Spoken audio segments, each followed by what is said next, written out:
इस घर का ऐसा राज सामने आने वाला है जिसे देखकर आपके भी होश उड़ जाएंगे। शीतल और अभिमन्यु की शादी को 5 साल हो चुके थे, लेकिन अभी तक उनका कोई बच्चा नहीं हुआ था। इसकी वजह से शीतल और अभिमन्यु परेशान रहते थे, लेकिन उन दोनों से ज्यादा परेशान थी शीतल की सास, यानी अभिमन्यु की माँ जानकी देवी। जानकी देवी चाहती थी कि जल्दी से जल्दी उनकी गोद में पोता या पोती आ जाए, और इसीलिए वो अपनी बहू शीतल को लेकर एक दिन हॉस्पिटल पहुंची। डॉक्टर मैडम, जरा ठीक से चेक करके बताइए ना, कई बड़े बड़े डॉक्टर को दिखाया है, लेकिन मेरी बहू माँ ही नहीं बन पाती। मैंने शीतल को बहुत अच्छे से चेकअप किया है। देखिए, बात यह है कि शीतल के अंदर माँ बनने की कैपेसिटी नहीं है। ये आप क्या कह रही हैं डॉक्टर साहब? कोई तो इलाज होगा ना, कोई दवाई दे दीजिए। देखिए, कुछ प्रॉब्लम ऐसी होती है जिनका कोई ट्रीटमेंट नहीं होता। आई एम सॉरी टू से, लेकिन शीतल कभी माँ नहीं बन सकती, क्योंकि उसके यूट्रस में अंदर से ही कुछ प्रॉब्लम है। घर आने के बाद क्या हुआ माँ? कहाँ लेकर गई थी आप शीतल को? अरे कहाँ लेकर जाती, डॉक्टर मैडम के पास ले गई थी, लेकिन तेरी बीवी तो कभी माँ बन ही नहीं सकती। मम्मी जी, इसमें मेरी क्या गलती? अगर अंदर से कोई प्रॉब्लम है तो उसमें मैं भी कुछ नहीं कर सकती। जानती हूँ, ये बात डॉक्टर के मुंह से सुन चुकी हूँ। अब दोबारा मेरे सामने इस बात का गाना मत गा। अरे माँ, परेशान होने की जरूरत नहीं है, हम सोचते हैं ना कुछ। अरे क्या सोचेगा तू? जब डॉक्टर कह चुका है कि तेरी बीवी माँ नहीं बन सकती, तो बता क्या सोचेगा तू? कहाँ से लाएगा बच्चा? माँ, ये तो मैं भी नहीं जानता। अभिमन्यु, क्यों ना हम अनाथ आश्रम से एक बच्चा गोद ले आए? क्या फर्क पड़ता है बच्चा हमारा हो या गोद लिया हुआ? आई बड़ी बातें बनाने वाली। क्या फर्क पड़ता है? अरे क्यों फर्क नहीं पड़ता? मुझे इस वंश को आगे बढ़ाने के लिए मेरे बेटे का खून चाहिए, किसी दूसरे का नहीं।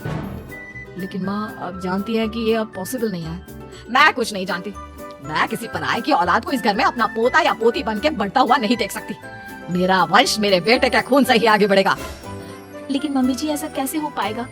आप अच्छी तरह जानती है ना, मेरा और अभिमन्यु का बच्चा नहीं हो सकता। तो मैं अपने बेटे की दूसरी शादी करवाऊंगी और अपनी दूसरी बीवी से ये मुझे बच्चा पैदा करके देगा। ये आप क्या कह रही है माँ? मैं किसी और से शादी नहीं करने वाला।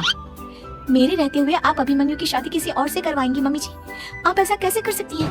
तो बस देखती जा बहू, मैं ऐसा कैसे कर सकती हूँ। कुछ दिनों के बाद, अभिमन्यु, मैंने तेरे लिए लड़की ढूंढ ली है। माँ, मैं आपको कितनी बार समझाऊं, मुझे किसी से शादी नहीं करनी है। पहले मेरी बात सुन। ये जो चमेली है ना, हमारे घर में काम करने आती है, वो तुझसे शादी करने के लिए तैयार है। मम्मी जी, आप अभिमन्यु की शादी एक नौकरानी के साथ करवाएंगी? वो इसलिए क्योंकि चमेली दिखने में बहुत खूबसूरत है, बच्चा भी सुंदर ही होगा। मम्मी जी, लेकिन एक बच्चे के लिए अपने बेटे की शादी नौकरानी के साथ करवाना, क्या ये सही है? अगर अभिमन्यु ने शादी नहीं की ना, तो मैं अपनी जान दे दूंगी। अब देख लो, अगर तुम्हें अपनी माँ की जान प्यारी है तो तुम्हें इस नौकरानी के साथ शादी करनी ही होगी। इस तरह जानकी देवी अपने बेटे अभिमन्यु की शादी नौकरानी चमेली के साथ करवा देती है। कुछ दिनों के बाद, नौकरानी से मालकिन बनके तो मजा आ गया। अब तो मैं इस घर की मालकिन हूँ। देखो, अपने आप को ज्यादा मालकिन समझने की कोशिश मत करो। एक बार तुम्हारा और अभिमन्यु का बच्चा इस दुनिया में आ जाए, उसके बाद तुम इस घर से हमेशा के लिए चली जाना। अरे जाओ जाओ, किसी और के आगे बातें बनाना। एक बच्चा तो पैदा नहीं कर सकी। बढ़िया आई, जाओ जाकर मेरे लिए कॉफी बना कर लाओ। नौकरानी मैं हूँ या तुम? मम्मी जी, देखिए ना शीतल मुझसे किस तरह से बात कर रही है। शीतल, तुम्हें पता है ना चमेली प्रेग्नेंट है, मेरे बेटे के बच्चे की माँ बनने वाली है। वो जैसा कहती है वैसा करो। लेकिन मम्मी जी, वो मुझे नौकरों की तरह ट्रीट कर रही है। अरे तो करेगी ना, वैसे भी बहू तुम हो किस काम की? एक बच्चा तो पैदा नहीं कर सकती। जाओ अब घर के सारे काम करो और चमेली को आराम करने दो। थैंक यू मम्मी जी। भगवान आपका भला करे। आप नहीं होती तो मैं नौकरानी से महारानी कैसे बनती? देखो, तुम्हें जो चाहिए सब मिलेगा।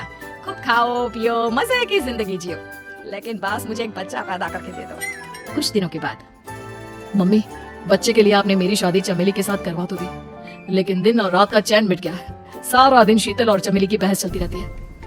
अब शीतल को इस घर में रखने से क्या होगा? मैं तो कहती हूँ उसे घर से निकाल दो, है भी किस काम की।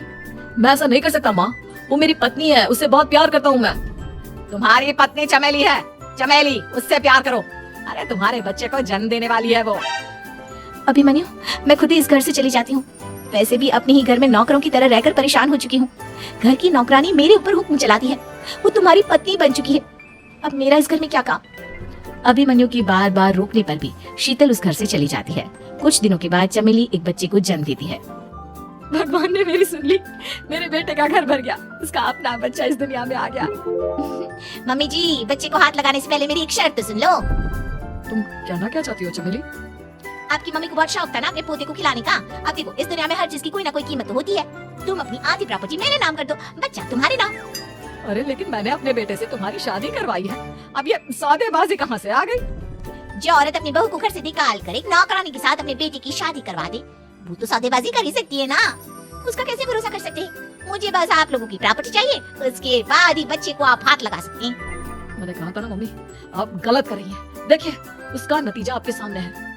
जब शीतल को पता चलता है कि अभिमन्यु और चमेली का बच्चा दुनिया में आ गया है तो वो अपने घर पहुंचती है। अभिमन्यु, कहाँ है आपका बच्चा? क्या मैं उसे देख सकती हूँ?